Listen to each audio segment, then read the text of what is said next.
com o pastor Wagner Marcos. Na semana passada, nós falamos aqui sobre ser mais do que vencedores. A palavra de Deus falou ao nosso coração e nós entendemos que temos dificuldades? Temos problemas? Sim. Jesus disse, no mundo tereis aflições, mas tenham bom ânimo, eu venci. O nosso Deus, ele fala isso para a gente. Mas lá no livro de Romanos, na carta de Romanos, a palavra diz que em todas as tribulações, em todos os problemas que vierem a surgir, nós somos mais do que vencedores. Nós aprendemos que não podemos deixar essa palavra sair de dentro de nós. Não podemos permitir que essa palavra escape. Né? Como a gente vê muitas pessoas com versículos bíblicos na porta de casa, no automóvel, no local de trabalho, mas parece que é um enfeite. Está ali como um enfeite. A pessoa não vive aquilo. Ou sabe que está escrito, mas não busca com a fé que deveria buscar para aquela palavra ser uma realidade na vida dela. Porque a palavra de Deus é verdadeira, ela não é mentirosa. E ela diz que, se nós crermos, tudo é possível para nós. Se tu podes crer, está lá em Marcos, tudo é possível ao que crer. É na verdade. Então nós não podemos deixar que a palavra de Deus fique somente guardada. Só sabemos recitá-la ou lemos como ler qualquer livro. Não. Se está escrito, eu preciso acreditar. E se eu acredito, eu preciso me comportar como se estivesse vivenciando aquela palavra. Então nós aprendemos na semana passada que nós nunca estamos sozinhos. Nunca, jamais. Jesus, reunido com os discípulos, ele contou que ele iria ser preso, ia passar por tudo aquilo que nós já sabemos, e que aqueles discípulos iriam deixá-lo só. Porém, ele não estaria só, porque o Pai sempre estaria com ele. Ele disse, na verdade, eu não estou só, porque o Pai sempre está comigo. E Deus, ele sempre está com a gente. No Velho Testamento, era diferente. Deus, ele separava algumas pessoas, os profetas, os sacerdotes, os reis, e o Espírito do Senhor ia sobre aquelas pessoas, e aquelas pessoas venciam as guerras. Venceu as batalhas. Mas Deus usou o profeta Joel para dizer que chegaria uma época, um tempo, em que o Espírito do Senhor seria derramado sobre toda a carne. Todo ser humano na face da terra ia ter acesso a isso. E esse tempo chegou. Lá na época em que Jesus veio, que ele pregou, que ele ensinou, ele disse aos discípulos, olha, fiquem em Jerusalém até que do alto sejais revestidos de poder. Aí um local mais ou menos como esse daqui, 120 pessoas se reuniram e ficaram lá dentro orando, buscando, clamando a Deus, até que de repente o Espírito Santo veio e todo mundo foi cheio dele.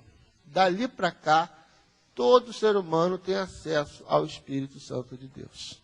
É claro que é preciso ouvir a palavra do Senhor, é preciso seguir as orientações que ele dá para receber a presença do Espírito Santo.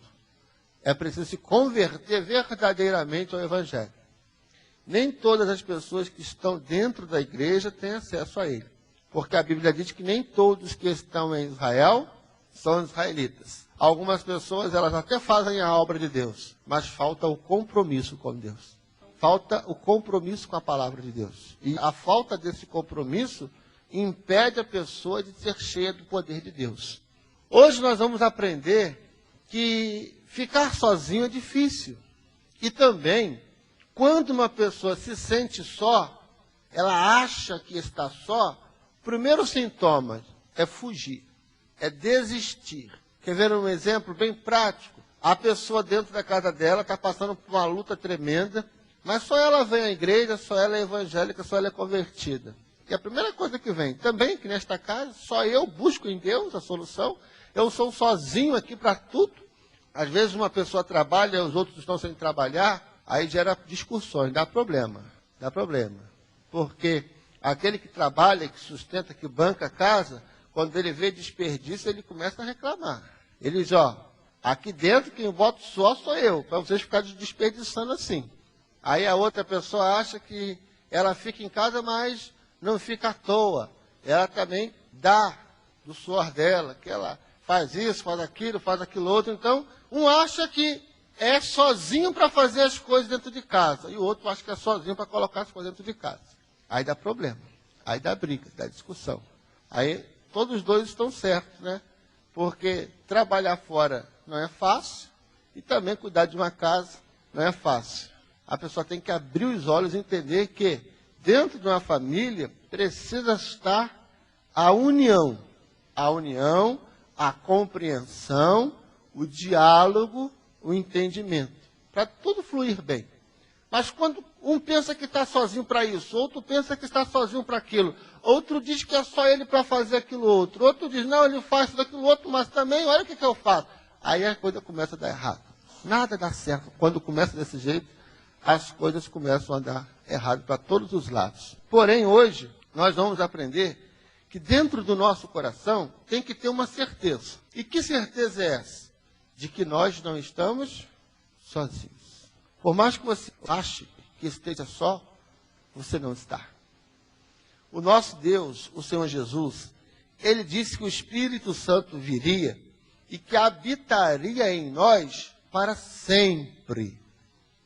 E em qualquer lugar que a gente esteja, Deus está com a gente. E olha, não há companhia que seja melhor do que a de Deus. Não há pessoa no mundo que possa estar perto de você que seja melhor do que a presença de Deus. A presença de Deus em nossas vidas é fundamental. Moisés experimentou isso. Moisés disse, Senhor, o Senhor me fez ir lá no Egito libertar o povo, eu já fui. Olha a multidão. Agora o Senhor não me diz quem vai me ajudar a conduzir esse povo até a terra que o Senhor prometeu para eles.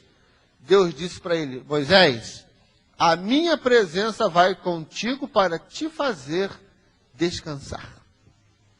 Então a presença de Deus na nossa vida nos faz descansar. Quando a pessoa tem a certeza de que Deus é com ela, ela tem a certeza de que vai vencer. Ela vai superar. O momento difícil vem, mas ela supera. Ela vence aquele, passa para uma outra fase.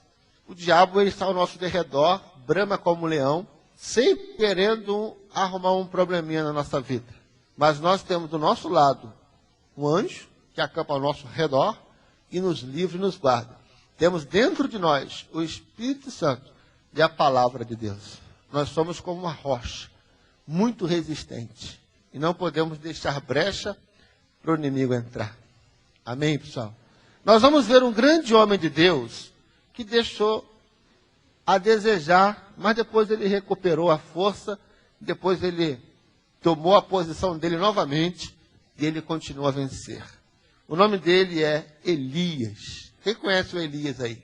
Elias foi um grande homem de Deus, né? 1 Reis, capítulo de número 19. Esse Elias, ele foi um grande homem de Deus. E nós vamos ver aqui alguns detalhes que são importantes para nós. Muito importante. Você não pode esquecer.